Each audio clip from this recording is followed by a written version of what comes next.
नमस्कार दोस्तों, मैं विनोद प्रजापति स्वागत करता हूं एक बार फिर से आपके इस online platform Marwal teaching point पर। जैसा कि लास्ट 4 क्लासों में हमने हिंदी के कुछ पर्याय शब्द, विलोम शब्द और वाक्यांश के लिए शब्द किए थे। आज ये हमारी 5वीं क्लास है और इसमें हम 10 पर्याय शब्द, 10 विलोम शब्द और 10 लोकोक्ति, मुहावरे और 10 ही वाक्यांश के लिए शब्द की चर्चा करेंगे। ये ऐसे टॉपिक है दोस्तों जो हमें एक साथ याद करने पर कभी याद नहीं होंगे। हमें इनको छोटे छोटे टुकड़ों में याद करना पड़ेगा, जिससे आपकी तैयारी और बेहतर हो सके। चलो आइए शुरुआत करते हैं इस वीडियो की। आज का हमारा पहला पर्याय शब्द है शरीर। शरीर को हम देह, काया, गात्र, डील और तन भी कहते हैं।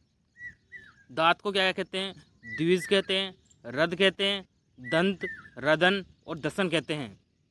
कमर को तनुमध्य, कट, श्रोणी और कटी कहते हैं। गदा को वैशाख नंदन, रासब, गर्दब, खर और गदा कहते हैं। वहीं सिंह को शार्दुल, मृगराज, वनराज, केसरी और मृगेंद्र कहते हैं। बात करें आगे की तो बंदर को शाकामृग, कीस, हरि, वानर और कपी कहते हैं। बैल को वर्ष, बलिवर्द, बर्द, वर्षप और वृष कहते हैं। हरिण का पर्याय शब्द होंगे चमरी, सारंग, कृष्णसार, कुरंग और हिरण। वहीं चांदी के होंगे रजत, कलदोत, जातरूप और रूपा। सोना के पर्याय शब्द होंगे हिरण्य, सुवर्ण, हेम, कनक, कंचन। एक बार फिर से हम इनको देखते हैं। शरीर के पर्याय शब्द होंगे देह, काया, गात्र, डील और तन। दांत के होंगे द्विज, रद, दंत, रदन और दसन। कमर के पर्याय शब्द होंगे तनुमध्य, कट, श्रोणी और कटी। गदा के होंगे वैशाख नंदन, रासब, गर्दब, खर और गदा। सिंह के शार्दुल, मृगराज, वनराज, केसरी और मृगेंद्र होंगे। बंदर के पर्याय शब्द होंगे शाकामृग, कीस, हरि, वानर, कपी। वही बैल के पर्याय शब्द होंगे वर्ष, बलिवर्द, बर्द, वर्षभ और वृष। हरिण के क्या क्या हो सकते हैं? चमरी, सारंग, कृष्णसार, कुरंग और हिरण कहते हैं। चांदी को रजत, कलदोत और जातरूप, रूपा कहते हैं। सोना को हिरण्य, सुवर्ण, हेम, कनक और कंचन कहते हैं। नेक्स्ट हमारे विलोम शब्द, इनको आप लिख लिख के जरूर याद करें एक बार। जड़ का चेतन, उल्टा पतिव्रता, आविर्भाव तिरोभाव, पारितास का दंड होता है, ग्रस्त मुक्त, अनाहुत आयवा, आहूत उन्मूलन, स्थापन, स्थावर का जंगम और प्रवृत्ति का निवर्ती, जागरण का निद्रा। आइए एक बार फिर से एक बार इनका रिवीजन करते हैं। जड़ का होगा चेतन, उल्टा पतिव्रता, आविर्भाव तिरोभाव, पारितोष दंड, ग्रस्त मुक्त, अनाहुत आहूत, उन्मूलन स्थापन, स्थावर जंगम, प्रवृत्ति का निवृत्ति, जागरण का निद्रा।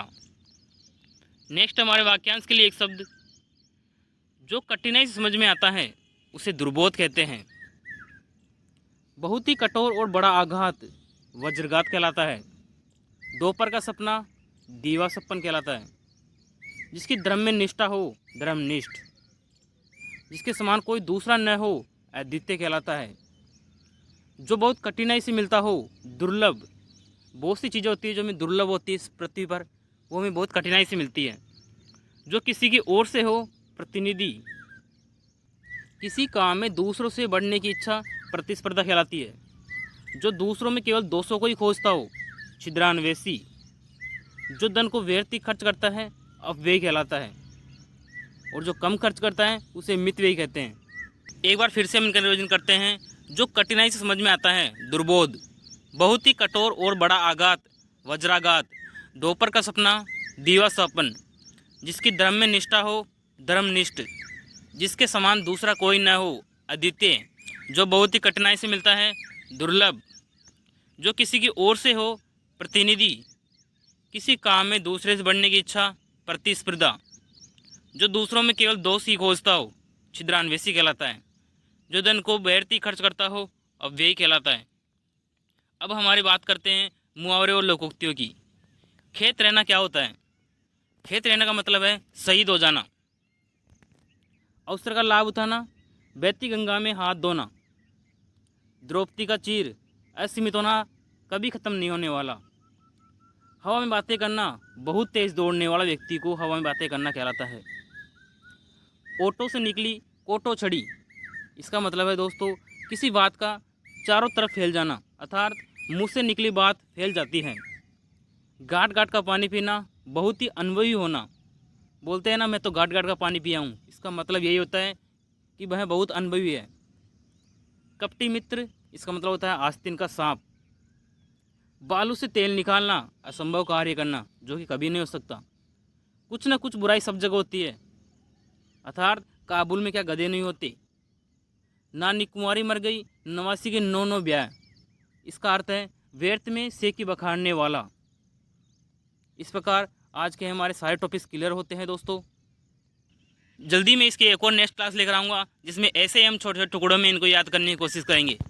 अगर आपको ये वीडियो अच्छा लगा हो तो इसे लाइक कीजिएगा और इन चीज़ों को आप लिख कर ज़रूर देखिएगा एक बार। मिलते हैं नेक्स्ट वीडियो में। धन्यवाद।